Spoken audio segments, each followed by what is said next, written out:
ಆತ್ಮೀಯ ಸ್ಪರ್ಧಾ ಮಿತ್ರರೇ, ಎಲ್ಲರಿಗೂ ನಮ್ಮ ಯೂಟ್ಯೂಬ್ ಚಾನಲ್ಗೆ ಸ್ವಾಗತ. ಇವತ್ತು ನಾನು ಈ ವಿಡಿಯೋದಲ್ಲಿ ಅತ್ಯಂತ ಪ್ರಮುಖವಾದಂತಹ 50 ಶೈಕ್ಷಣಿಕ ಮನೋವಿಜ್ಞಾನ ಪ್ರಶ್ನೆಗಳ ಬಗ್ಗೆ ಚರ್ಚೆ ಮಾಡ್ತಾ ಇದ್ದೀನಿ. ಇವು ಭಾಳ ಅಂದ್ರೆ ಭಾಳ ಹೆಲ್ಪ್ ಆಗ್ಬೋದು ನಿಮಗೆ, ಯಾಕಂದ್ರೆ ಅತ್ಯುತ್ತಮವಾದಂತಹ ಪ್ರಶ್ನೆಗಳನ್ನು ನಾನು ತೆಗೆದುಕೊಂಡು ಬಂದಿದ್ದೀನಿ. ಅತಿ ಸಂಭವನೀಯ ಪ್ರಶ್ನೆಗಳ ಬಗ್ಗೆ ಇವತ್ತು ನಾನು ಚರ್ಚೆ ಮಾಡೋಕ್ಕೆ ಹೋಗ್ತಿದ್ದೀನಿ. ಶೈಕ್ಷಣಿಕ ಮನೋವಿಜ್ಞಾನ ಅಥವಾ ಮಗುವಿನ ಅಭಿವೃದ್ಧಿ ಮತ್ತು ಬೋಧನಾಶಾಸ್ತ್ರ ಅಂತ ಕೂಡ ಕರಿಬೋದು. ನಾವು ಮಗುವಿನ ಒಂದು ವಿಕಸನ ಯಾವ ರೀತಿಯಾಗಿರ್ತದೆ, ಹಾಗೂ ಈ ಎಜುಕೇಷನಲ್ ಸೈಕಾಲಜಿಯನ್ನು ಯಾವ ರೀತಿ ಈ TETಗಳಂತಹ ಪರೀಕ್ಷೆಗಳಲ್ಲಿ ನಾವು ಎದುರಿಸಬೇಕು, ಹಾಗೂ ಮುಂದೆ ಬರುವಂಥ GPSTR ಆಗಿರ್ಬೋದು, HSTR ಪರೀಕ್ಷೆಗಳಲ್ಲಿ ಯಾವ ರೀತಿಯಾಗಿ ಇದನ್ನು ನಾವು ಅವಲಂಬಿಸಬೇಕು, ಹಾಗೂ PSTR ವಿಶೇಷವಾಗಿ ಪ್ರಾಥಮಿಕ ಶಾಲಾ ಶಿಕ್ಷಕನಾಗಿರಬೇಕಾದ್ರೆ ನಮಗೆ ಮಗುವಿನ ಬಗ್ಗೆ ಎಷ್ಟು ಜ್ಞಾನ ಇರಬೇಕು ಅನ್ನೋದು ಭಾಳ ಇಂಪಾರ್ಟೆಂಟ್. ಹಾಗಾಗಿ ಈ ಶಿಕ್ಷಕ ವೃತ್ತಿಯ ಪರೀಕ್ಷೆಗಳಲ್ಲಿ ಈ ಶೈಕ್ಷಣಿಕ ಮನೋವಿಜ್ಞಾನ ಒಂದು ಕಡ್ಡಾಯ ವಿಷಯ ಅಂಥೇಳಿ ಇದನ್ನು ಆ್ಯಡ್ ಮಾಡಿದ್ದಾರೆ. ಹಾಗಾದರೆ ಇವತ್ತು ಚರ್ಚೆ ಮಾಡುವಂಥ 50 ವೆರಿ ಇಂಟ್ರೆಸ್ಟಿಂಗ್ ಪ್ರಶ್ನೆಗಳ ಬಗ್ಗೆ ನಾವು ಡಿಸ್ಕಷನ್ ಮಾಡ್ತಾ ಹೋಗೋಣ. ಭಾಳ ಅಂದ್ರೆ ಭಾಳ ಇಂಟ್ರೆಸ್ಟಿಂಗ್ ಪ್ರಶ್ನೆಗಳಿದಾವೆ. ಸ್ಟಾರ್ಟ್ ಮಾಡೋಣ ಸ್ಪರ್ಧಾ ಮಿತ್ರರೇ. ಹಾಗಾದರೆ ಫಸ್ಟ್ ಕ್ವಶನನ್ನು ನೋಡೋಣ. ಪ್ರಯತ್ನ ದೋಷ ಸಿದ್ಧಾಂತದ ಮತ್ತೊಂದು ಹೆಸರೇನು ಅಂತ ಕೇಳಿದ್ದಾರೆ. ಪ್ರಯತ್ನ ದೋಷ ಕಲಿಕೆ ಅಂತೇಳಿ ಕರಿತೀವಿ. ಥಾರ್ನ್ಡೈಕ್ ರವರ ಸಿದ್ಧಾಂತ ಇದು. ಥಾರ್ನ್ಡೈಕ್ ಅನ್ನುವಂತಹ ಒಬ್ಬ ಶ್ರೇಷ್ಠವಾದಂತಹ ಮನೋವಿಜ್ಞಾನ ಮಂಡಿಸಿರುವಂತಹ ಸಿದ್ಧಾಂತನ ಪ್ರಯತ್ನ ಮತ್ತು ದೋಷ ಕಲಿಕೆ. ಅಮೇರಿಕಾದವರವರು ಥಾರ್ನ್ಡೈಕ್ ರವರ ಮೊದಲ ಬಾರಿಗೆ ಮನೋವಿಜ್ಞಾನವನ್ನು ಶಿಕ್ಷಣಕ್ಕೆ ಅಪ್ಲೈ ಮಾಡಿದಂಥವ್ರವರು. ಭಾಳ ಇಂಟ್ರೆಸ್ಟಿಂಗ್ ಪರ್ಸನಾಲಿಟಿ. ಆಧುನಿಕ ಶೈಕ್ಷಣಿಕ ಮನೋವಿಜ್ಞಾನದ ಪಿತಾಮಹ ಅಂತ ಕೂಡ ಕರೀತಾರೆ. ನಿಮಗೆ ಗೊತ್ತದ ಇದು ಸಿದ್ಧಾಂತ. ಬೆಕ್ಕು, ಸಮಸ್ಯೆ ಪೆಟ್ಟಿಗೆ, ಮೀನು ಸಿದ್ಧಾಂತದ ಒಂದು ಕೀವರ್ಡ್ಸ್ಗಳಾಗಿದ್ದಾವೆ. ಅಲ್ಲಿ ಪ್ರಚೋದನೆ ಯಾವ ರೀತಿ ಆಗ್ತದೆ, ಆಂತರಿಕ ಪ್ರಚೋದನೆ ಹಸಿವಾಗಿದ್ದರೆ, ಬಾಹ್ಯ ಪ್ರಚೋದನೆ ಮೀನಾಗಿರ್ತದೆ. ಈ ರೀತಿಯಾದಂತಹ ಒಂದು ಗ್ರಾಫಿಕಲ್ ಮೊಮೆಂಟಮನ್ನು ತೋರಿಸೋದ್ರ ಮೂಲಕ ಪ್ರಯತ್ನ ಯಾವ ರೀತಿಯಾಗಿರ್ತದೆ, ದೋಷ ಯಾವ ರೀತಿಯಾಗಿರ್ತದೆ ಅನ್ನುವಂತಹ ಒಂದು ವಿಶೇಷವಾದ ಮಾಹಿತಿಯನ್ನು ಥಾರ್ನ್ಡೈಕ್ ರವರು ಏನು ಮಾಡಿದ್ದಾರೆ ಅಂದರೆ ತಿಳಿಸ್ಕೊಟ್ಟಿದ್ದಾರೆ. ಹಾಗಾದರೆ ಇಲ್ಲಿ ಪ್ರಯತ್ನ ದೋಷ ಸಿದ್ಧಾಂತದ ಮತ್ತೊಂದು ಹೆಸರು ಯಾವುದು ಅಂದ್ರೆ ಪ್ರಚೋದನೆ ಪ್ರತಿಕ್ರಿಯೆ ಸಿದ್ಧಾಂತ ಅಂತ ಕರಿಬೋದು. ಯಾಕಂದರೆ ಅಲ್ಲಿ ಪ್ರಚೋದನೆಗೆ ತಕ್ಕ ಪ್ರತಿಕ್ರಿಯೆ ಆಗ್ತಿರ್ತದೆ ಬೆಕ್ಕಿನಲ್ಲಿ. ಹಾಗಾಗಿ ಅದನ್ನು ನಾವು ಇಲ್ಲಿ ನೋಡಬಹುದು. ಇನ್ನು ಎರಡನೇ ಕ್ವಶನನ್ನು ನೋಡ್ತಾ ಇದ್ರೆ, ವಿದ್ಯಾರ್ಥಿಗಳು ಪರೀಕ್ಷೆಯನ್ನು ಮುಗಿಸಿದ ನಂತರ ಅವರ ಪ್ರತಿಕ್ರಿಯೆಯನ್ನು ಪಡೆಯಬೇಕು ಎಂಬ ಪ್ರಸ್ತಾವನೆ ಪ್ರಸ್ತಾಪಿಸುವಂತಹ ಕಲಿಕಾ ನಿಯಮ ಯಾವುದು ಅಂತ ಕೇಳಿದರೆ ಪರಿಣಾಮದ ನಿಯಮ. ಓಕೆ, ಎಫೆಕ್ಟಿವ್ ರೂಲ್, ಪರಿಣಾಮದ ನಿಯಮ. ದೆನ್ ಅಭ್ಯಾಸದ ನಿಯಮದ ಪ್ರಕಾರ ಪ್ರಚೋದನೆ ಮತ್ತು ಪ್ರತಿಕ್ರಿಯೆಯ ನಡುವೆ ಸಂಪರ್ಕವು ತೃಪ್ತಿಕರ ಸ್ಥಿತಿಯೊಂದಿಗೆ ಇದ್ದಾಗ ಅದರ ಶಕ್ತಿ ಏನಾಗಿರ್ತದೆ. ಅಭ್ಯಾಸದ ನಿಯಮದ ಪ್ರಕಾರ ಪ್ರಚೋದನೆ ಪ್ರತಿಕ್ರಿಯೆಯ ನಡುವಿನ ಸಂಪರ್ಕ ಸ್ಯಾಟಿಸ್ಫ್ಯಾಕ್ಷನ್ ಆಗಿತ್ತು ಅಂದರೆ ಯಾವಾಗಲೂ ಅದರ ಔಟ್ಪುಟ್ ಯಾವಾಗಲೂ ಏನಾಗಿರ್ತದೆ ಅಂದ್ರೆ ಹೈ ಲೆವೆಲ್ದಾಗ ಇರ್ತದೆ. ನಾವು ಪ್ರಚೋದನೆಗೆ ತಕ್ಕಂಗೆ ಪ್ರತಿಕ್ರಿಯೆ ಕರೆಕ್ಟ್ ಆಗತ್ತಿತ್ತು, ಅಥವಾ ನಾವು ಎಫರ್ಟ್ ಹಾಕಿದಂಗೆ ನಮಗೆ ರಿಸಲ್ಟ್ ಕರೆಕ್ಟ್ ಬರತ್ತಿತ್ತು ಅಂದರೆ ಅದರ ಶಕ್ತಿ ಯಾವಾಗಲೂ 100 ಮಡಿಯಾಗಿರ್ತದೆ, ಅದನ್ನು ನಾವು ಹೆಚ್ಚಾಗಿರ್ತದೆ ಅಂಥೇಳಿ ಕರಿತೀವಿ. Okay, the next question, fourth question. ಅನಾರೋಗ್ಯದ ಮನೋಧೋರಣೆ, ಮೂಢನಂಬಿಕೆ, ಭಯ ಇವುಗಳನ್ನು ತೊಡೆದು ಹಾಕಲು ಬಳಸಬಹುದಾದಂಥ ಸಿದ್ಧಾಂತ ಯಾವುದು ಅಂತ ಕೇಳಿದ್ದಾರೆ. ಅನಾರೋಗ್ಯ ಆಗಿರ್ಬೋದು, ಈ ಮೂಢನಂಬಿಕೆ, ಭಯ, ಇಂತಹವೆಲ್ಲ ಈ ನೆಗೆಟಿವ್ ಎನರ್ಜಿಗಳನ್ನು ನಾವು ಸಾಂಪ್ರದಾಯಿಕ ಅನುಬಂಧನ ಕಲಿಕೆಯಿಂದ ಏನು ಮಾಡ್ತೀವಿ, ದೂರ ಮಾಡುವಂಥ ಪ್ರಯತ್ನವನ್ನು ಮಾಡಬಹುದು. ಸಾಂಪ್ರದಾಯಿಕ ಅನುಬಂಧನ ಕಲಿಕೆ. ದೆನ್ ಶಾಸ್ತ್ರೀಯ ಅನುಬಂಧನ ಕಲಿಕಾವನ್ನು ಪ್ರತಿಪಾದನೆ ಮಾಡಿದಂತಹ ಮನೋಶಾಸ್ತ್ರಜ್ಞರು ಯಾರು ಅಂತ ಕೊಟ್ಟಿದ್ದಾರೆ. ಪಾವ್ಲೋಲ್ ಅವರ ಶಾಸ್ತ್ರೀಯ ಅನುಬಂಧಿತ ಕಲಿಕೆ, ಇದಕ್ಕೆ ನಾವು ಅಭಿಜಾತ ಸೋಪಾದಿತ ಅನುಕ್ರಿಯಾವಾದ ಅಂತ ಕೂಡ ಕರಿತೀವಿ. ಓಕೆ, ಪಾವ್ಲೋ ಅನ್ನುವಂತಹ ಒಬ್ಬ ಗ್ರೇಟ್ ವ್ಯಕ್ತಿ. ಪಾವ್ಲೋಲ್ ಬಗ್ಗೆ ಒಂದು ಸ್ವಲ್ಪ ಇಲ್ಲಿ ನಾವು ನೆನಬೇಕಾಗ್ತದೆ. ಪಾವ್ಲೋಲ್ ಅವರ ಅಭಿಜಾತ ಸೋಪಾದಿತ ಅನುಕ್ರಿಯಾವಾದ. ಓಕೆ, ಏನು ಹೇಳ್ತಾನ ಪಾವ್ಲೋಲ? ನಾಯಿ ಬಗ್ಗೆ ಒಂದು ಎಕ್ಸ್ಪೆರಿಮೆಂಟನ್ನು ಮಾಡ್ತಾರೆ. ಓಕೆ, ನಿಮಗೆಲ್ಲರಿಗೂ ಬರ್ತದೆ ಎಕ್ಸ್ಪೆರಿಮೆಂಟ. ನಾಯಿ ಜೊಲ್ಲು ಸೋರಿಸ್ಕೋತ ಆ ಮಾಂಸಕ್ಕಾಗಿ ಕಾಯುವಂಥ ಎಕ್ಸ್ಪೆರಿಮೆಂಟ್. ಓಕೆ, ಪಾವ್ಲೋಲ್ ಅವರು ಮೂಲತಃ ರಷ್ಯಾದವರು. ವೈದ್ಯಕೀಯ ಕ್ಷೇತ್ರದಲ್ಲಿ ನೊಬೆಲ್ ಬಂದದ ಪಾವ್ಲೋಲ್ ಅವರಿಗೆ. ಸಾಮಾನ್ಯ ವ್ಯಕ್ತಿ ಅಲ್ಲ ಇವರು, ಇವರೊಬ್ಬರು ಮನೋಶಾಸ್ತ್ರಜ್ಞರಾಗಿದ್ದರೂ ಕೂಡ ವೈದ್ಯಕೀಯ ಕ್ಷೇತ್ರದಲ್ಲಿ ನೊಬೆಲ್ ಪಡೆದಂಥವ್ರು ಇವರು. ಓಕೆ, ಕ್ಲಾಸಿಕಲ್ ಕಂಡೀಷನರಿ ಅಂತ ಹೇಳಿ ಕರಿತೇವೆ ನಾವು ಇದನ್ನು, ಈ ಸಿದ್ಧಾಂತವನ್ನು. ನಿರ್ಬಂಧಿತ ಕಲಿಕೆ, ಶಾಸ್ತ್ರೀಯ ಅನುಬಂಧ ಕಲಿಕೆ ಅನ್ನುವಂಥ ಹೆಸರು ಕೂಡ ಅದ ಇದಕ್ಕೆ. ಅವಿಜಾತ ಸೋಪಾದಿತ ಅನುಕ್ರಿಯಾವಾದ ಕಲಿಕೆ ಅಂತ ಕೂಡ ಕರಿತೀವಿ. ಇಲ್ಲಿ ಸ್ವಾಭಾವಿಕ ಪ್ರಚೋದನೆಯನ್ನು ಕೂಡ ನೋಡ್ತೀವಿ, ಕೃತಕ ಪ್ರಚೋದನೆಯನ್ನು ಕೂಡ ನೋಡ್ತೀವಿ. ಕೃತಕ ಪ್ರಚೋದನೆಯಲ್ಲಿ ಕಲಿಕೆ ಆಗಂಗಿಲ್ಲ. ಸ್ವಾಭಾವಿಕ ಪ್ರಚೋದನೆಗಳಲ್ಲಿ ಸ್ವಾಭಾವಿಕ ಪ್ರತಿಕ್ರಿಯೆ ಉಂಟಾಗಿ ಕಲಿಕೆ ಆಗ್ತದೆ ಅಂಥೇಳಿ ಪಾವ್ಲೋ ಅವರ ಹೇಳ್ತಾರೆ. ವೆರಿ ಇಂಟ್ರೆಸ್ಟಿಂಗ್ ಆಗಿರುವಂಥ ನಿಯಮಗಳನ್ನು ಇಲ್ಲಿ ಪಾವ್ಲೋ ಅವರು ನಮಗೆ ಜೋಡಿಸಿಕೊಟ್ಟಿದ್ದಾರೆ. ಆ ಹವ್ಯಾಸ ಬೆಳೆಸೋದು ಯಾವುದೇ ರೀತಿಯಾಗಿರ್ಬೋದು. ಓಕೆ, ಇದನ್ನೆಲ್ಲ ಹೇಳ್ತಾರೆ. ಇಲ್ಲಿ ನಾಯಿಯ ಪ್ರಯೋಗ ನೀವು ನೋಡಿರ್ತೀರಿ. ಅದ್ರ ಬಗ್ಗೆ ಹೆಚ್ಚು ಮಾತಾಡೋದು ಬೇಡ. ಕ್ವಶನ್ಸ್ಗಳನ್ನ ನಾವು ಡಿಸ್ಕಷನ್ ಮಾಡ್ತಾ ಹೋಗೋಣ.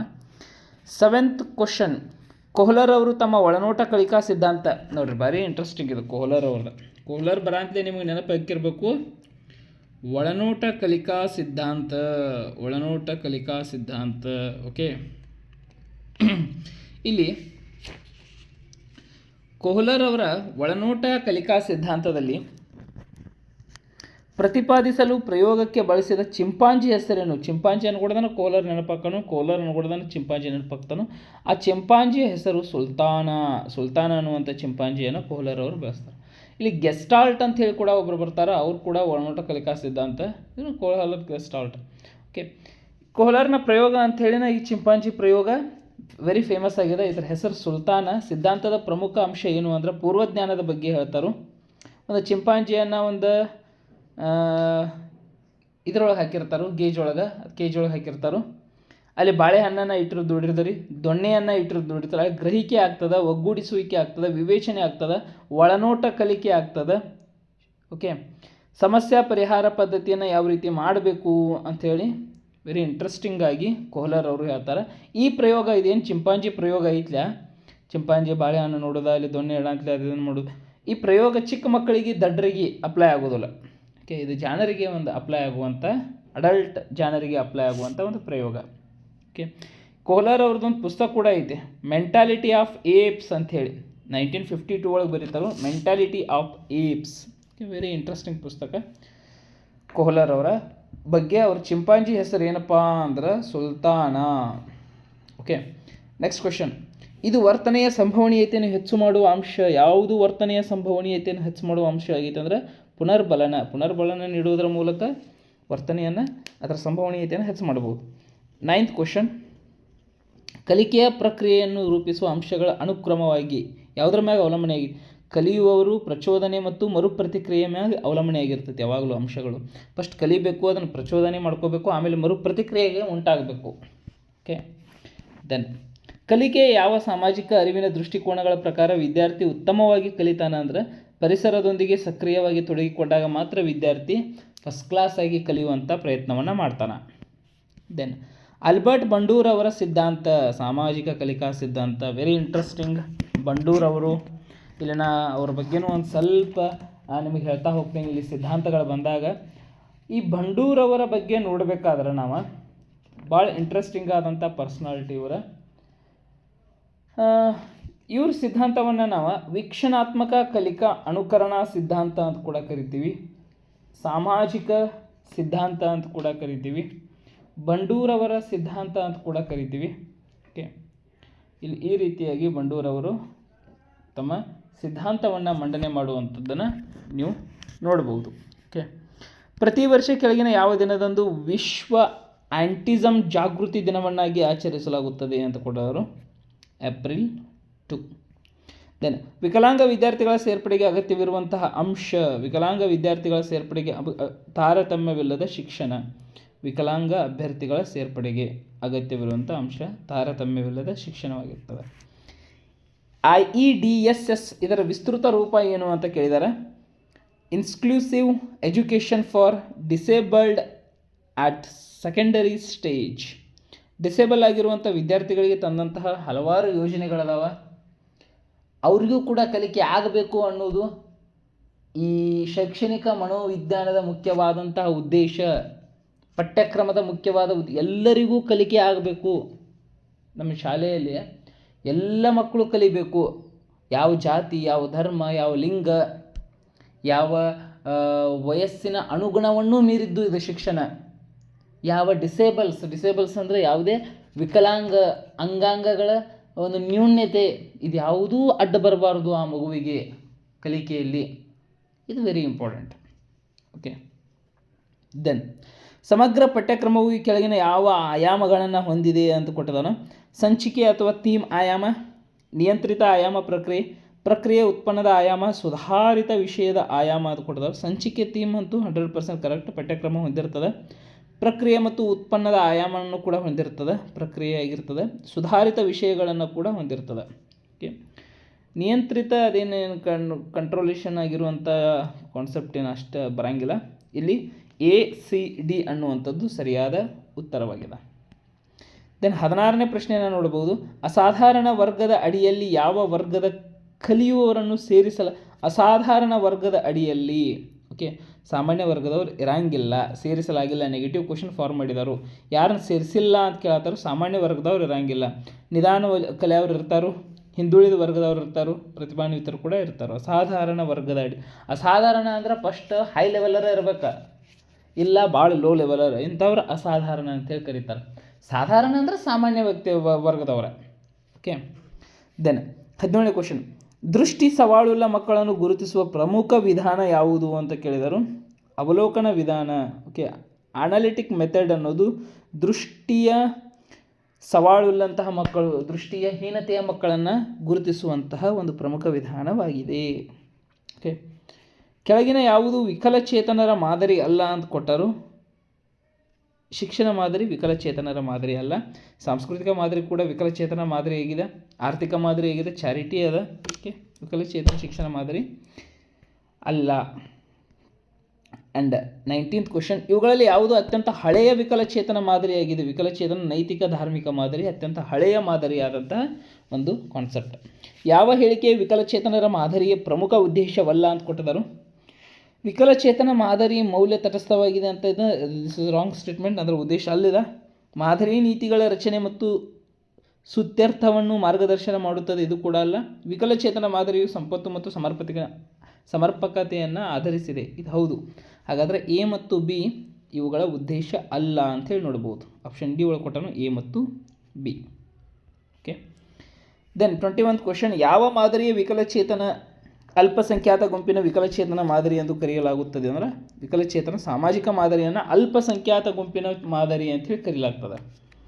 ಇನ್ನು ವಿಕಲಚೇತನ ಸಾಮಾಜಿಕ ಮಾದರಿ ಎಂಬ ಪದವನ್ನು ಪ್ರಚಲಿತಕ್ಕೆ ತಂದವರು ಯಾರು? ಈ ಸಾಮಾಜಿಕ ಮಾದರಿ, ಈ ಡಿಸೇಬಲ್ ಸೋಷಿಯಲ್ ಮಾಡೆಲ್ ಅನ್ನುವಂತಹ ಕಾನ್ಸೆಪ್ಟನ್ನು ಜಾರಿಗೆ ತಂದವರು ಯಾರು ಅಂದ್ರೆ ಅಲಿವರ್, ಮೈಕ್ ಅಲಿವರ್ ಅಂತೇಳಿ ಕರಿತೀವಿ. ಫೇಮಸ್ ಇವರು ಸೈಕಾಲಜಿಸ್ಟ್. ಮೈಕ್ ಅಲಿವರ್ ಅವರು ಈ ವಿಕಲಚೇತನರ ಬಗ್ಗೆ ಹೆಚ್ಚಿನ ಸ್ಟಡಿಯನ್ನು ಮಾಡಿದಂತಹ ಒಬ್ಬ ಮನೋವಿಜ್ಞಾನಿ. ಅಸಾಧಾರಣ ಮಕ್ಕಳ ಬಗ್ಗೆ ಅತ್ಯುತ್ತಮ ವ್ಯಾಖ್ಯಾನ ನೀಡಿದ ಶಿಕ್ಷಣ ತಜ್ಞ ಯಾರು ಅಂತ ಕೊಟ್ಟಿದ್ದಾರೆ. S.A. ಕಿರ್ಕ್. ಸ್ವಲ್ಪ ಹೆಸರುಗಳನ್ನು ಇವನ್ನ ಬರೆದಿಟ್ಕೋರಿ. ಅಸಾಧಾರಣ ಮಕ್ಕಳ ಬಗ್ಗೆ ಅನ್ಕೊಡ್ದ ಕಿರ್ಕ್ ನೆನಪಾಗಬೇಕು. ವಿಕಲಚೇತನರ ಬಗ್ಗೆ ಅನ್ಕೊಡ್ದ ಅಲಿವರ್ ನೆನಪಾಗಬೇಕು. ಓಕೆ, ದೈಹಿಕ ಸವಾಲನ್ನು ಉಳ್ಳಂತಹ ಮಕ್ಕಳ ವರ್ಗೀಕರಣಕ್ಕೆ ಸೇರದ ಮಕ್ಕಳು ಕಲಿಕಾ ಸವಾಲುಗಳನ್ನು. ದೈಹಿಕ ಸವಾಲು ಅಂದರೆ ಬೇರೆನಾದ ದೈಹಿಕವಾಗಿ. ಈ ದೃಷ್ಟಿ ಸವಾಲು ಇರುವಂಥ ಮಕ್ಕಳು ದೈಹಿಕವಾದಂಥ ಒಂದು ಭಾಗ ಕಣ್ಣಿನ ಅಂಗದ ನ್ಯೂನ್ಯತೆ ಇರ್ತದೆ. ಶ್ರವಣ ಅಂದರೆ ಕಿವಿ ನ್ಯೂನ್ಯತೆ, ಕೇಳಿಸೋದಲ್ಲ ಅವ್ರು ಬರೋಬ್ಬರ. ವಾಕ್ ಅಂದರೆ ಮಾತನಾಡೋಕೆ ಬರೋಂಗಿಲ್ಲ ಅವರಿಗೆ, ಅಂತಹ ನ್ಯೂನ್ಯತೆ ಉಳ್ಳಂತಹ ಮಕ್ಕಳು. ಈ ಕಲಿಕಾ ಇದು ಮಾನಸಿಕ ಸಾಮರ್ಥ್ಯದ ಬಗ್ಗೆ ಇರುವಂಥ ಕಾನ್ಸೆಪ್ಟ್ ಇದು. ಎಲ್ಲ ಚಲೋ ಇರ್ತಾವೆ ದೈಹಿಕ ಅಂಗಾಂಗಗಳು, ಬಟ್ ಅವ್ನು ತಿಳಿತಿರೋದಿಲ್ಲ ಅಂಥ ಹುಡುಗರು ಇರ್ತಾರೆ. ಇಲ್ಲಿ ನಾ ದಡ್ ಅಂತ ವರ್ಡ್ ಯೂಸ್ ಮಾಡೋಕ್ಕಿಲ್ಲ, ಯಾರೂ ದಡ್ರಲ್ಲ ಆ್ಯಕ್ಚುಲಿ. ಅವನು ಅಂಡರ್ಸ್ಟ್ಯಾಂಡಿಂಗ್ ಮಾಡುವಂತಹ ಮೆಥಡ್ ಆಫ್ ಕೆಪಾಸಿಟಿ, ಅವನ ಲೆವೆಲ್ ಆಫ್ ಕೆಪಾಸಿಟಿ ಕಡಿಮೆ ಇರ್ಬೋದು. ಓಕೆ, ಅಂಥ ಮಕ್ಕಳನ್ನು ದೈಹಿಕ ಸವಾಲು ಇರುವಂತಹ ಮಕ್ಕಳು ಅಂತೇಳಿ ಕರೆಯಾಗಿ ಬರೋಂಗಿಲ್ಲ, ಆ ವರ್ಗಕ್ಕೂ ಸೇರ್ಸಕ್ಕೆ ಬರೋಂಗಿಲ್ಲ ಅಂತ. ಅವ್ರನ್ನ ಎಲ್ಲ ಚಲೋ ಇರ್ತಾವೆ, ಅವ್ರ ಕೈಕಾಲೆಲ್ಲ ಚಲೋ ಇರ್ತೈತೆ ಅಂತಿರ್ತಾರೆ ನೋಡಿ ಶಾಲ್ಯಾಗ ಸರ್ಗಳು. ಮಗನ ಎಲ್ಲ ಚಲೋ ಐತೆ ಆದರೂ ಕಲಿಯೋದಿಲ್ಲ ಯಾಕೋ ಅಂಥೇಳಿ ಹಿಂಗೆ. ಓಕೆ, ದೆನ್ ನೆಕ್ಸ್ಟ್ ಪ್ರಶ್ನೆ 25ನೇ ಪ್ರಶ್ನೆಯನ್ನು ನೋಡೋಣ. ಬೆನ್ನುಹುರಿಯ ಅಶಕ್ತತೆಯನ್ನು ಹೊಂದಿರುವ ಮಕ್ಕಳನ್ನು ಯಾವ ವಿಭಾಗದ ಸವಾಲುಳ್ಳ ಮಕ್ಕಳು ಅಂಥೇಳಿ ಗುಂಪಿಗೆ ಸೇರಿಸ್ತಾರೆ? ಅಂದರೆ ನಿಮಗೆಲ್ಲರಿಗೂ ಇಟಮಟ ಹೇಳಿ ನಾನು, ದೈಹಿಕವಾಗಿ ಯಾವುದೇ ಒಂದು ನ್ಯೂನ್ಯತೆ ಇತ್ತು ಅಂದರೆ ಅದನ್ನು ನಾವು ದೈಹಿಕ ಸವಾಲು ಇರುವಂಥ ಮಕ್ಕಳು ಅಂಥೇಳಿ ಕರಿಬೇಕಾಗ್ತದೆ. ಕೆಳಗಿನ ಯಾವುದು ಮೂಳೆ ಮತ್ತು ಕೀಲುಗಳಿಗೆ ಸಂಬಂಧಿತ ಸವಾಲು ಮಕ್ಕಳ ಲಕ್ಷಣವಲ್ಲ? ಮೂಳೆ ಮತ್ತು ಕೀಲು ಇದು ದೈಹಿಕ ಲಕ್ಷಣ, ಇಲ್ಲಿ ಮಾನಸಿಕ ಅಸ್ಥಿರತೆ ಅನ್ನೋದು ಬರಂಗಿಲ್ಲ, ಲಕ್ಷಣ ಅಲ್ಲ ಅಂತ ನೆಗೆಟಿವ್ ಫಾರ್ಮ್ದಾಗ ಕ್ವಶನನ್ನು ರೈಸ್ ಮಾಡತ್ತಾರೆ. ಓಕೆ, ಬೆನ್ನೆಲುಬು ಪಾರ್ಶ್ವ ಇದು ದೈಹಿಕ, ಮೂಳೆ ಕೀಲು ನ್ಯೂನ್ಯತೆ ದೈಹಿಕ, ದೇಹದ ಒಂದು ಭಾಗ ದೈಹಿಕದ ಬಗ್ಗೆ ಕೇಳತ್ತಂದ್ರೆ ದೈಹಿಕ ಲಕ್ಷಣ ಇರ್ತಾವು. ಮಾನಸಿಕನ ಬೇರೆ, ದೈಹಿಕನ ಬೇರೆ. ನೀವು ಸೈಕಾಲಜಿ ಓದಿರಿ ಅಂದರೆ ನಿಮ್ಗೆ ಗೊತ್ತಾಗ್ತಿರ್ತದೆ. ಓಕೆ, ಎಸ್, 27ನೇ ಪ್ರಶ್ನೆಯನ್ನು ಗಮನಿಸೋಣ ಸ್ಪರ್ಧಾ ಮಿತ್ರರೇ. ದೃಷ್ಟಿಹೀನತೆಯನ್ನು ಹೊಂದಿರುವ ವಿದ್ಯಾರ್ಥಿಗಳಿಗೆ ಈ ಕೆಳಗಿನ ಯಾವುದನ್ನು ಒದಗಿಸುವುದರಿಂದ ಪರಿಣಾಮಕಾರಿಯಾದಂಥ ಕಲಿಯಲು ಸಂವಹನ ಮಾಡಲು ಸಾಧ್ಯವಾಗ್ತದೆ ಅಂತ ಕೇಳಿದ್ದಾರೆ. Very interesting question. ದೃಷ್ಟಿಹೀನತೆ ಅಂದರೆ ಕಣ್ಣ ಸ್ವಲ್ಪ ನ್ಯೂನ್ಯತೆ ಇರ್ತಾವೆ, ಕಣ್ಣು ಕಾಣೋದಿಲ್ಲ ಅಂತ ಹೇಳಿದ್ರು, ಐ ಡಿಸೆಬಿಲಿಟಿ ಅಂತ ಹೇಳಿ ಕರೀನು. ಇವರಿಗೆ ಏನೇನು ಒದಗಿಸ್ಬೇಕು ಅಂದ್ರೆ, ಒಂದು ಬ್ರೈಲ್ ಭಾಷಾ ತರಬೇತಿ ಅಂತೂ ಬೇಕು. ಬ್ರೈಲ್ ಅವರು ಕೂಡ ಹುಟ್ಟು ಕುರುಡರಾದಂಥ ಬ್ರೈಲ್ ಅವ್ರಿಗೊಂದು ಭಾಷಾ ಕಲಿಕೆಯನ್ನು ಇಡೀ ಜಗತ್ತಿಗೆ ಕೊಟ್ಟಂತಹ ಒಬ್ಬ ಶ್ರೇಷ್ಠ ವ್ಯಕ್ತಿ ಬ್ರೈಲ್ ಕಲಿಕೆ ಅಂಥೇಳಿ ಕರಿತಾವೆ ನಾವು, ಬ್ರೈಲ್ ಲಿಪಿ ಅಂಥೇಳಿ ಕರಿ, ಅವನ ಹೆಸರು ಇಟ್ಟವು. ಓಕೆ, ಇನ್ನು ಪಠ್ಯದಿಂದ ಭಾಷಣಕ್ಕೆ ಪರಿವರ್ತಿಸುವ ತಂತ್ರಾಂಶ ಬೇಕು. ಯಾಕಂದ್ರೆ ಅವರು ಶ್ರವಣ ಚಲೋ ಇರ್ತಾವೆ, ಕಿವಿ ಚಲೋ ಇರ್ತಾವೆ, ಅಕ್ಷರ ಕಾಣಂಗಿಲ್ಲ, ಭಾಷೆಯ ಮೂಲಕ ನಾವು ಸಂವಹನದ ಮೂಲಕ ಅವ್ನು ತಿಳಿಸ್ಬೋದು. ಇನ್ನು ಡಿ ಸ್ಪರ್ಶ ಮುದ್ರಿತ ವಸ್ತುಗಳು, ಸ್ಪರ್ಶವನ್ನು ಮಾಡ್ತಾ ನಾವು ಕಂಡ್ಕೋಬಹುದು.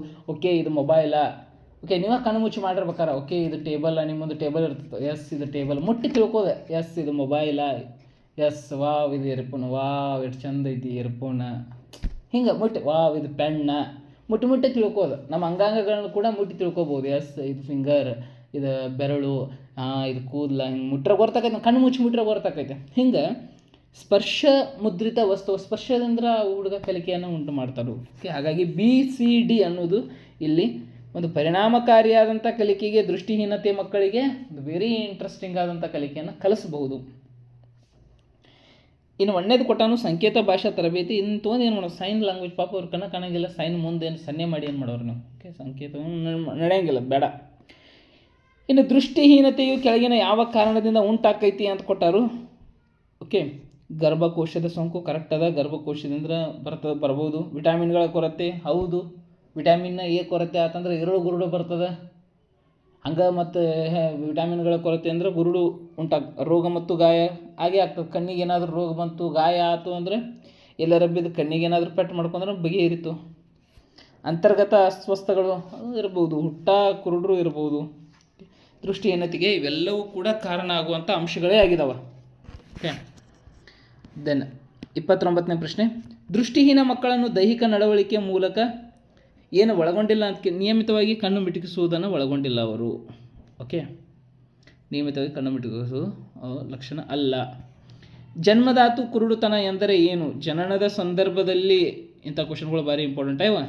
ಜನನದ ಸಂದರ್ಭದಲ್ಲಿ ಅಥವಾ ಜನನದ ಮೊದಲ ಹೊಟ್ಟೆಯಾಗಿರ್ತಾನೆ ದೃಷ್ಟಿ, ಗರ್ಭದಾಗಿರ್ತಾನೆ ದೃಷ್ಟಿ ಕಳೆದುಕೊಳ್ಳುವಂಥ ಒಂದು ಸ್ಥಿತಿ. ಇದು ಜನ್ಮದಾತ ಕುರುಡುತನ, ಜನ್ಮಜಾತ ಕುರುಡುತನ ಅಥವಾ ಹುಟ್ಟು ಕುರುಡ್ರು ಅಂತಂತಾರೆ ನೋಡೋದು. ಓಕೆ, ಇಲ್ಲಿ ಬೇರೆ ಆಪ್ಷನ್ ಕೂಡ ನಾವು ನೋಡ್ಬೋದು. ಜನನದ ನಂತರ 5 ವರ್ಷದ ಮಟ್ಟ ಕಣ್ಣು ಇರ್ತಾವಿಲ್ಲ, ಹಾಗಾಗಿ ನಾವು ಜನ್ಮಜಾತ ಕುರುಡ ಅನ್ನೋಕ್ಕೆ ಬರೋಂಗಿಲ್ಲ. ಅಪಘಾತದ ಇದು ಕೂಡ ನಡೆಯಂಗಿಲ್ಲ. ಅಪಘಾತದ ಪರಿಸ್ಥಿತಿ ಒಳಗೆ ಅವ್ನು ಪಾಪ 30 ವಯಸ್ಸಿನಾಗ ಇರ್ತಾನೆ, 40 ವಯಸ್ಸಿನಾಗ ಎಲ್ಲರ ಅಪಘಾತ ಆಕ್ಸಿಡೆಂಟಾಗಿ ಕಣ್ಣು ಹೋಗ್ಬೋದು. ರೋಗದ ಪರಿಣಾಮದಿಂದ ಕಣ್ಣು ಕಳೆದ್ರೂ ಕೂಡ ಅವನ್ನ ಜನ್ಮಜಾತ ಕುರುಡುತನ ಅಂತ ಅನ್ನೋಕ್ಕೆ ಬರೋಂಗಿಲ್ಲ. ಜನನದ ಸಂದರ್ಭದಲ್ಲಿ ಆದ್ರೆ ಮಾತ್ರ ಹುಟ್ಟು ಅಂದ್ರೆ ಅವ್ನು ಜಗತ್ತ ನೋಡಿಲ್ಲ ಆ ಪಾಪು, ಹುಟ್ಟಿದ ಕುಳೇನ ಕಣ್ಣು ಹೋಗಿದ್ದಾವು, ಅದನ್ನು ಮಾತ್ರ ಜನ್ಮಜಾತ. ದೆನ್ 31ನೇ ಪ್ರಶ್ನೆಯನ್ನು ಗಮನಿಸೋಣ. ದೃಷ್ಟಿಹೀನತೆ ಹೊಂದಿರುವ ವಿದ್ಯಾರ್ಥಿಗಳ ಶಿಕ್ಷಣ ಯಶಸ್ವಿಯಾಗಲು ಈ ಕೆಳಗಿನ ಯಾವ ಅಭ್ಯಾಸ ಸಹಕಾರಿಯಾಗಿದೆ ಅಂದರೆ, ದೃಷ್ಟಿಹೀನತೆ ಸ್ಪರ್ಶ ಮತ್ತು ಉಬ್ಬು ವಸ್ತುಗಳ ಬಳಕೆ. ಉಬ್ಬು ವಸ್ತುಗಳ ಬಳಕೆಯನ್ನು ನಾವು ಬ್ರೈಲ್ ಲಿಪಿಯ ಮೂಲಕ ಕೂಡ ನೋಡ್ತೇವೆ. ಉಬ್ಬಿರುವಂತಹ ಭಾಷಾಲಿಪಿ ಅದ, ಆ್ಯಂಡ್ ಈ ಉಬ್ಬಿರುವಂತಹ ಭಾಷೆಯನ್ನು ನೋಡಿ ಅವ ಕೈಯಿಂದ ಸ್ಪರ್ಶ ಮಾಡ್ತಾ ಅದನ್ನು ಕಲಿಬಹುದು. ಆ್ಯಂಡ್ ಸ್ಪರ್ಶ ಜ್ಞಾನ ಅನ್ನೋದು ದೇವರು ಕೊಟ್ಟಂಥ ಒಂದು ಶ್ರೇಷ್ಠ ಜ್ಞಾನ ಅವರಿಗೆ, ದೃಷ್ಟಿಹೀನತೆ ಹೇಳುವಂತಹ ವಿದ್ಯಾರ್ಥಿಗಳಿಗೆ ಇರ್ಬೋದು, ವ್ಯಕ್ತಿಗಳಿಗೆ. ಶ್ರವಣ ದೋಷವು ಇಲ್ಲಿ ಯಾವ ಅಂಶವನ್ನು ಸೂಚಿಸ್ತೈತಿ ಅಂತ, ಕೇಳುವ ಸಾಮರ್ಥ್ಯದ ಭಾಗಶಃ ನಷ್ಟ, ಕೇಳುವ ಸಾಮರ್ಥ್ಯದ ಸಂಪೂರ್ಣ ನಷ್ಟ. ಇವೆರಡೂ ಕೂಡ ಶ್ರವಣ ದೋಷದ ಒಂದು ಲಕ್ಷಣನೇ ಆಗಿದ್ದಾವೆ. ಒಬ್ಬೊಬ್ಬರಿಗೆ ಸರಿಯಾಗಿ ಕೇಳೋದಿಲ್ಲ, ಒಬ್ಬೊಬ್ರು ಪೂರ್ಣ ಕೇಳೋದಿಲ್ಲ. ಓಕೆ, ದೆನ್ ಶ್ರವಣ ದೋಷವನ್ನು ಅಳೆಯುವ ಘಟಕ ಯಾವುದು ಅಂತ ಕೇಳಿದರು. ಡೆಸಿಬಲ್, ಇದು ಶಬ್ದ ಅಳೆಯುವಂಥ ಒಂದು ಮಾನ, ಡೆಸಿಬಲ್. ಓಕೆ, ಆಟಿಸಮ್ ಒಂದು ಬಗೆಯ ನರ ಸಂಬಂಧಿತ ರೋಗದ ಸಮಷ್ಟಿ. ಓಕೆ, ನರ ಸಂಬಂಧಿತ ರೋಗ, ಮೆದುಳಿಗೆ ಒಂಥರ ಇದೆ ಅಂದ್ರೆ ನರ ಸಂಬಂಧಿತ ಮೀನ್ಸ್ ವಾಟ್, ಈ ನರ್ವ್ ಸಿಸ್ಟಮ್ ಒಳಗೆ ಇದು ಒಂಥರ ಡಿಸೇಬಲ್ ಆಗುವಂಥ ಒಂದು ಮೊಮೆಂಟಮ್. ಓಕೆ, ಇಡೀ ಎಲ್ಲ ಬಾಡಿಗೆ ತ್ರಾಸ ಮಾಡ್ತದೆ. ಯಾವುದು ಮಾತಿನ ನಿರರ್ಗಳತೆಗೆ ಸಂಬಂಧಿಸಿಲ್ಲ ಅಂತ ಕೊಟ್ಟದಾನು. ತೊದಳುವಿಕೆ ಇದು ಸಂಬಂಧಿಸೈತಿ. ಪದಗಳ ನಡುವೆ ಅಂತಿರ್ತಾರೆ ನೋಡೊಮ್ಮೆ, ಮಾತಾಡುವಾಗ ಇವತ್ತು ಇಷ್ಟೆಲ್ಲ ಜನ ಕೂಡಿದಿರಿ, ಭಾಷಣ ಮಾಡುವಾಗ ಒಬ್ಬೊಬ್ರು ಇಷ್ಟೆಲ್ಲ ಜನ ಕೂಡಿದಿರಿ, ಈ ಭಾಷಣದ ಮೂಲ ಉದ್ದೇಶ ಹಂಗೆ. ಇದು ಕೂಡ ಮಾತಿನ ಸಂಬಂಧಿಸಿ ಉಗ್ಗುವಿಕೆ ಆಗಿರ್ಬೋದು, ತೊದಲುವಿಕೆ ಆಗಿರ್ಬೋದು. ಓಕೆ, ಮೊನೋಟೋನ್ ಧ್ವನಿ ಏನೈತಿಲ್ಲ ಇದು ಸಂಬಂಧಿಸಿಲ್ಲ. ಓಕೆ, ಮೊನೋಟೋನ್ ಧ್ವನಿ. ದೆನ್ ನೆಕ್ಸ್ಟ್, ಭಾಷಾ ಅಸ್ವಸ್ಥತೆಯೊಂದಿಗೆ ಇರುವಂತಹ ವಿದ್ಯಾರ್ಥಿಗಳು, ಭಾಷಾ ಅಸ್ವಸ್ಥತೆಯ ವಿದ್ಯಾರ್ಥಿಗಳು ಏನನ್ನ ಅರ್ಥೈಸುತ್ತಾರೆ ಎಂಬುದನ್ನು ತಿಳಿಯಲು ಕಷ್ಟವಾಗುತ್ತದೆ ಅವರಿಗೆ. ಭಾಷೆಯ ಅಸ್ವಸ್ಥತೆಯಿಂದ ಬಳಲುತ್ತಿರ್ತಾರೆ ಅವರು ವಿದ್ಯಾರ್ಥಿಗಳ. ಓಕೆ, ದೆನ್ ನೆಕ್ಸ್ಟ್ ಕ್ವಶನ್, ಸಾಮಾಜಿಕ ಸಂದರ್ಭದಲ್ಲಿ ನಾವು ಭಾಷೆಯನ್ನು ಹೇಗೆ ಬಳಸುತ್ತೇವೆ ಎಂಬುದನ್ನು ಹೀಗೆ ಫಾರ್ಗ್ಮಾಟಿಕ್ಸ್ ಸಾಮಾಜಿಕ ಸಂದರ್ಭದಲ್ಲಿ ಭಾಷೆಯನ್ನು ಬಳಸುವಂತಹ ಒಂದು ಟಿಕ್ಸ್ ಅದ, ಒಂದು ಅದರ ಹೆಸರು ಅದ ವೈಜ್ಞಾನಿಕವಾಗಿ, ಶೈಕ್ಷಣಿಕ ಮನೋವಿಜ್ಞಾನದಲ್ಲಿ ಇರುವಂತಹ ಕಾನ್ಸೆಪ್ಟ್. ಯಾವ ವಯಸ್ಸಿನವರಿಗೆ ಅಭಿವ್ಯಕ್ತಿ ಸಂಪೂರ್ಣವಾಗಿ ಅಭಿವೃದ್ಧಿ ಆಗಿರುವುದಿಲ್ಲ ಅಂತ ಕೊಟ್ಟಿದ್ದಾರೆ. 4ನೇ ವಯಸ್ಸಿನ ಮಕ್ಕಳಿಗೆ ಸಂಪೂರ್ಣವಾಗಿ ಅಭಿವೃದ್ಧಿಯೂ ಆಗಿರುವುದಿಲ್ಲ. ಬರ್ತಾ ಅವ್ರು ಇಂಪ್ರೂವ್ಮೆಂಟ್ ಮಾಡ್ಕೋತಾರೆ. ಪ್ರತಿಭಾನ್ವಿತ ಮಕ್ಕಳೊಂದಿಗೆ ವ್ಯವಹರಿಸುವ ವಿಶೇಷ ನಿಬಂಧನೆಯಲ್ಲಿ ಯಾವುದು ಸೇರಿಸಲಾಗಿಲ್ಲ ಅಂತ ಕೊಟ್ಟಿದ್ದಾರೆ. ವಿಶೇಷ ವಿದ್ಯಾರ್ಥಿ ವೇತನಗಳು ಮತ್ತು ಪ್ರಶಸ್ತಿಗಳ ಯೋಜನೆಯನ್ನು ಸೇರಿಸಿಲ್ಲ. ಓಕೆ, ವಿಶೇಷ ನಿಬಂಧನೆಗಳಲ್ಲಿ ವೇಗವರ್ಧನೆ ಅದ, ಸಾಮಾನ್ಯ ಗುಂಪುಗಾರಿಕೆ ಅದ, ಮರುಹೊಂದಾಣಿಕೆ ಮತ್ತು ಪುಷ್ಟೀಕರಣ ಅದ, ಇದೊಂದಿಲ್ಲ. ಪ್ರತಿಭಾನ್ವಿತ ವಿದ್ಯಾರ್ಥಿಗಳಂದರೆ ತೀರ್ಪುಗಳಲ್ಲಿ ಸ್ವತಂತ್ರರು. ಓಕೆ, ಅಂಥವ್ರನ್ನ ನಾವು ಪ್ರತಿಭಾನ್ವಿತ ಟ್ಯಾಲೆಂಟ್ ಇರುವಂತಹ ಸ್ಟೂಡೆಂಟ್ಸ್ ಅಂತೇಳಿ ಕರಿತೀವಿ. ಶಾಲೆ ಒಳಗೆ ಇರ್ತಾರೆ, ಸ್ವಭಾವದಲ್ಲಿ ಅಂತರ್ಮುಖಿ, ಇಂಥವ್ರನ್ನ ನಾವು ಪ್ರತಿಭಾನ್ವಿತ ಅಂತೇಳಿ ಕರೆಯಂಗಿಲ್ಲ. ಬ್ಯಾಡ, ಇವರ ಶಿಕ್ಷಕರಿಂದ ಸ್ವತಂತ್ರರು, ಇವರು ಕೂಡ ಆ ಲಿಸ್ಟಿಗೆ ಸೇರಂಗಿಲ್ಲ. ಅಗತ್ಯಗಳನ್ನು ಹೇಳಿಕೊಳ್ಳುವುದಿಲ್ಲ, ಇವ್ಯಾವೂ ಅಲ್ಲ. ಪ್ರತಿಭಾನ್ವಿತ ವಿದ್ಯಾರ್ಥಿಗಳು ಯಾರು ಅಂದರೆ ಅವರೆಲ್ಲದರಲ್ಲೂ ಸ್ವತಂತ್ರರಾಗಿರ್ತಾರೆ, ಬಹಳ ಇಂಟೆಲಿಜೆಂಟ್ ಆಗಿರ್ತಾರೆ, ಎಲ್ಲವನ್ನ ಅರ್ಥೈಸಿಕೊಂಡು ಅವಲೋಕನ ಮಾಡುವಂತಹ ಬುದ್ಧಿ ಸಾಮರ್ಥ್ಯವನ್ನು ಹೊಂದಿರ್ತಾರೆ, ಹೆಚ್ಚಿನ IQ ಅನ್ನು ಹೊಂದಿರ್ತಾರೆ, ಜಾಣ ವಿದ್ಯಾರ್ಥಿಗಳವರ. ಪ್ರತಿಭಾನ್ವಿತ ಮಗುವಿನ ನಕಾರಾತ್ಮಕ ಗುಣಲಕ್ಷಣ ಇದಾಗಿದೆ ಅಂತ ಕೇಳಿದರು. ಸಕಾರಾತ್ಮಕ ಮತ್ತು ನಕಾರಾತ್ಮಕ ಗುಣಲಕ್ಷಣಗಳಂತ ಬರ್ತವೆ. ಕೆಲವೊಮ್ಮೆ ಉತ್ಸಾಹ ಮತ್ತು ಬೋಧನೆಯ ಕಡೆಗೆ ಗಮನವನ್ನು ನೀಡುವುದಿಲ್ಲ, ಇದೊಂದು ನಕಾರಾತ್ಮಕ ಗುಣಲಕ್ಷಣ. ಇದು ಪ್ರತಿಭಾನ್ವಿತ ವಿದ್ಯಾರ್ಥಿಗೆ ಅನ್ವಯ ಆಗದೇ ಇರುವಂತಹ ಒಂದು ಲೈನ್. ಇನ್ನು ಉಳಿದು ಅಂದರೆ ಸ್ಪರ್ಧಾತ್ಮಕ ಪ್ರವೃತ್ತಿ ಇರ್ತದೆ, ಕಾಂಪಿಟೇಷನ್ ಅನ್ನುವಂಥ ಮನೋಭಾವನೆ ಇರ್ತದೆ, ಅಪಾಯವನ್ನು ತೆಗೆದುಕೊಳ್ಳುವ ಪ್ರವೃತ್ತಿ. ಏನೋ ಯಾವುದೇ ಒಂದು ಬಂತು ಅಂದ್ರೂ ಅದನ್ನು ತಗೋತಾನವ ಪಾಸಿಟಿವ್ ಆಗಿ. ಸಾಧನೆಯ ಆಧಾರಿತವಾದಂತಹ ಕಲಿಕೆ ಇರ್ತದೆ, ಒಂದು ಸಾಧನೆಯ ಕಡೆ ಮನಸ್ಸು ತುಡಿತಾ ಇರ್ತದೆ ಯಾವಾಗಲೂ ಅವಂದ. ಓಕೆ, ಇನ್ನು ಪ್ರತಿಭಾನ್ವಿತ ಮಕ್ಕಳನ್ನು ಗುರುತಿಸುವ ವಿಧಾನ ಯಾವುದು ಅಂತ ಕೇಳಿದ್ದಾರೆ. ವೀಕ್ಷಣೆ 100% ಕರೆಕ್ಟ್. ಗುಪ್ತಚರ ಪರೀಕ್ಷೆ, ಗುಪ್ತವಾಗಿ ಅವನು ಪರೀಕ್ಷೆ ಮಾಡೋದರ ಮೂಲಕ ಕರೆಕ್ಟ್. ವ್ಯಕ್ತಿತ್ವ ಪರೀಕ್ಷೆ, ಓಕೆ, ವ್ಯಕ್ತಿತ್ವದ ಮೂಲಕ ಅವನನ್ನು ಪರ್ಸ್ನಾಲಿಟಿ ಡೆವಲಪ್ಮೆಂಟನ್ನು ಮಾಡೋದ್ರ ಪರ್ಸ್ನಾಲಿಟಿ ಎಕ್ಸಾಮಿನೇಷನನ್ನು ಮಾಡೋದ್ರ ಮೂಲಕ ಅವನನ್ನು ಮೇಲಿನ ಎಲ್ಲವೂ ಕೂಡ ಸರಿಯಾದಂಥ ಉತ್ತರವೇ ಆಗಿವೆ.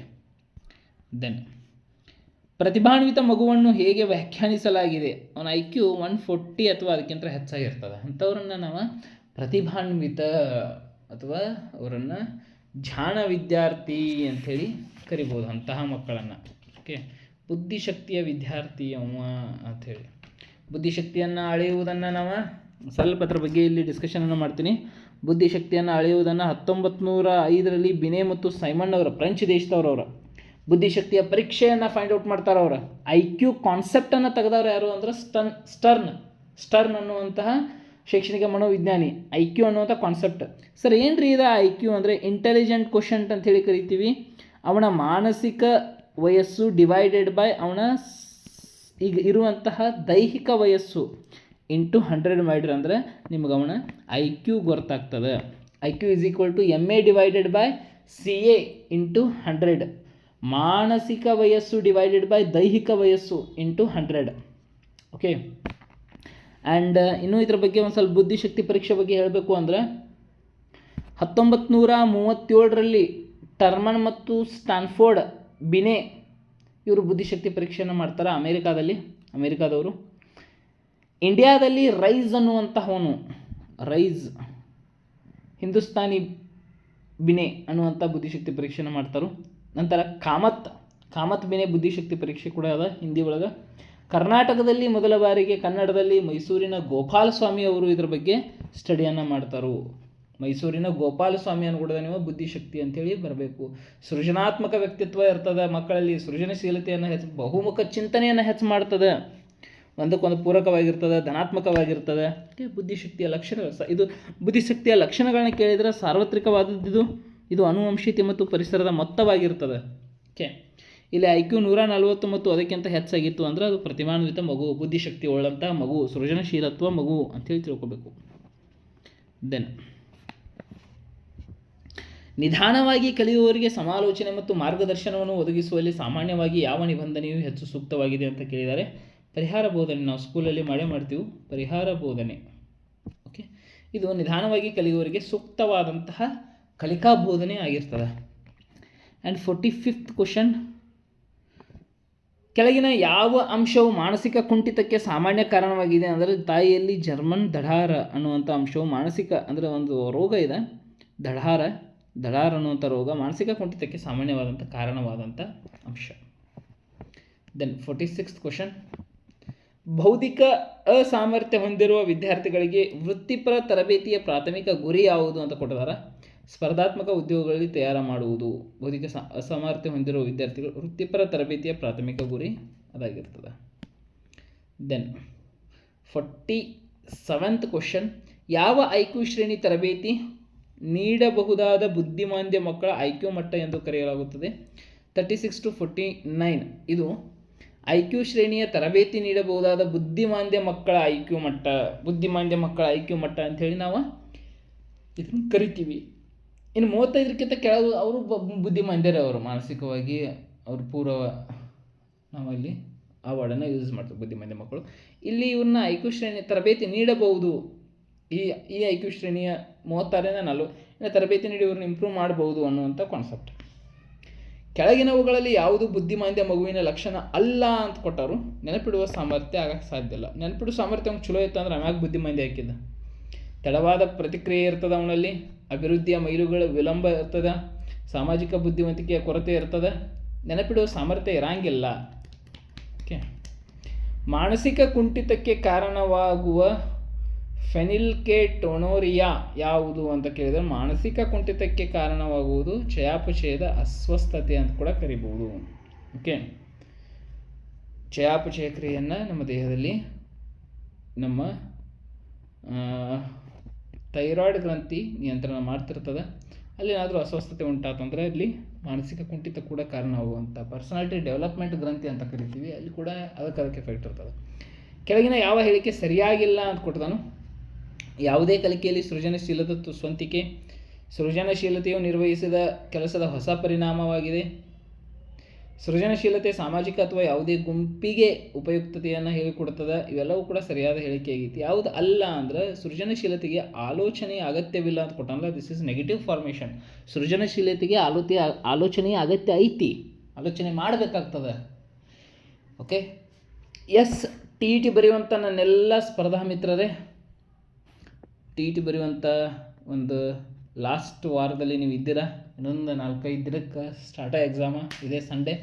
ಇದೊಂದು ಕ್ವಿಕ್ ರಿವಿಷನ್ ಅಂಥೇಳಿ ಅನ್ಕೋರಿ. ನೀವು ಶೈಕ್ಷಣಿಕ ಮನೋವಿಜ್ಞಾನವನ್ನು ಓದಿರ್ತೀರಿ, ಕ್ವಿಕ್ ರಿವಿಷನ್ ಆಗಿರ್ತದೆ. 50 ಪ್ರಶ್ನೆಗಳ ಆನ್ಸರ್ಗಳನ್ನ ನೋಡಿದಿರಿ, ಕೆಲವೊಂದಿಷ್ಟು ವಿಷಯಗಳನ್ನ ಕೂಡ ತಿಳ್ಕೊಂಡಿರಿ. ಇಂಥ ಟೈಪ್ ಆಫ್ ಪ್ರಶ್ನೆ ಬರ್ತಾವ ಅನ್ನೋದು ಕೂಡ ಗೊತ್ತಾಗ್ಯದ ನಿಮಗೆ. ಓಕೆ, ಇದು ಲಾಸ್ಟ್ ಮಿನಿಟ್ ರಿವಿಷನ್ ಆಗಿರ್ತದೆ.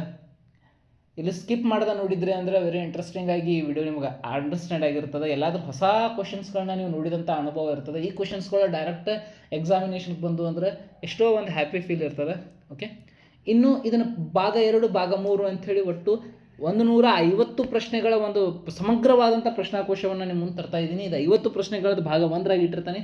ಭಾಗ 2ರಾಗಿ ನಮ್ಮ ಮುಂದೆ 51ರಿಂದ 100 ಮಟ್ಟ ಮಾಡೋದು. ಭಾಗ 3ರಾಗ 150 ಮಟ್ಟ ಪ್ರಶ್ನೆಗಳನ್ನು ನೋಡ್ತಾ ಹೋಗೋಣ. ಭಾಳ ಇಂಟ್ರೆಸ್ಟಿಂಗ್ ಪ್ರಶ್ನೆಗಳು ಇನ್ನೂ ಮುಂದದಾವ. Keep watching. Thank you.